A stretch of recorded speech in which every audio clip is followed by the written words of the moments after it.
Chapter 2, Section 5. In this section, we're going to study 3 different types of variations: direct variation, inverse variation, and combined variation. Let's look at direct variation first. So what is called direct variation? Let's look at the definition. Let x and y denote two quantities. Then y varies directly with x if there is a non-zero number k such that y equals k times x.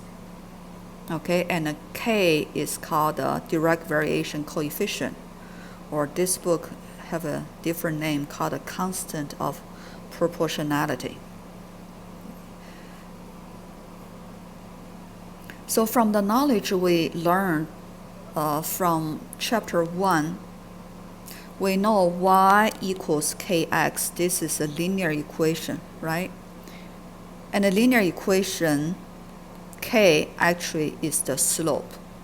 Okay, it's the slope of the line of this linear equation. So the graph of direct variation, okay, y equals kx, when the slope is positive case, okay, and x greater than 0, so the graph is look like that. If k is a negative case, okay, and then x greater than or equal to 0, and then the graph should like the other way. So now let's look at an example of direct variation about a mortgage payment. It says the monthly payment P on a mortgage varies directly with the amount borrowed B.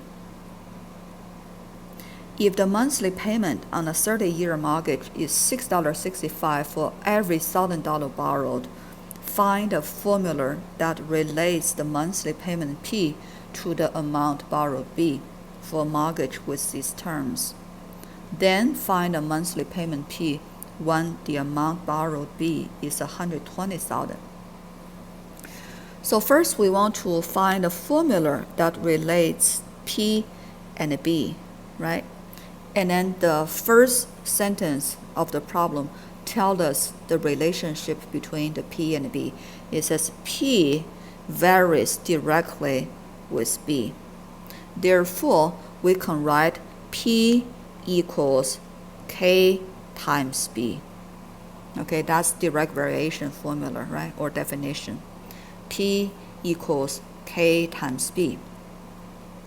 Now given on a 30-year mortgage, $6.65 for every $1,000 borrowed. So that means when P equals $6.65 and then B equals $1,000, right?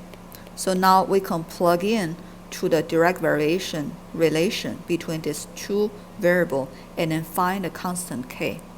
So we plug in 6.65 equals K times B, which is $1,000, and then we can solve for the constant K. K equals 665, right? 6.65 divided by 1,000, which is equals 0.00665. Is that right? Decimal point original here, right? Divided by 1,000, move to the left-hand side 3 places. That's why I moved to here. So K equals 0.00665. So now we can update the direct variation formula, okay, which is P equals 0.00665 times B, right? So we identify the formula. This is the formula that relates the monthly payment P to the amount borrowed B for mortgage with these terms. And then the last part of the question asks us find the monthly payment P when the amount borrowed B is $120,000. So that means if B equals $120,000, and then what is the P? right? What's the value of P? That's what we're looking for. So we know P equals 0.00665 times B, right? Now B is given 120,000. Okay, this is a multiply. All right, so use your calculator to multiply these two numbers up, and then we can easily find the product of these two numbers is $798. Okay, so now we can answer the question. The payment is $798 when the amount borrowed B is $120,000. So we can also graph it. Okay, if x-axis we let it be amount borrowed, y-axis be the payment amount. Okay, and then when amount borrowed equals 120,000, okay, x equals 120,000 and y equals 798. So we can plot this point in this rectangular coordinate system, and then we know if the payment will be 0, right, when monthly payment is 0.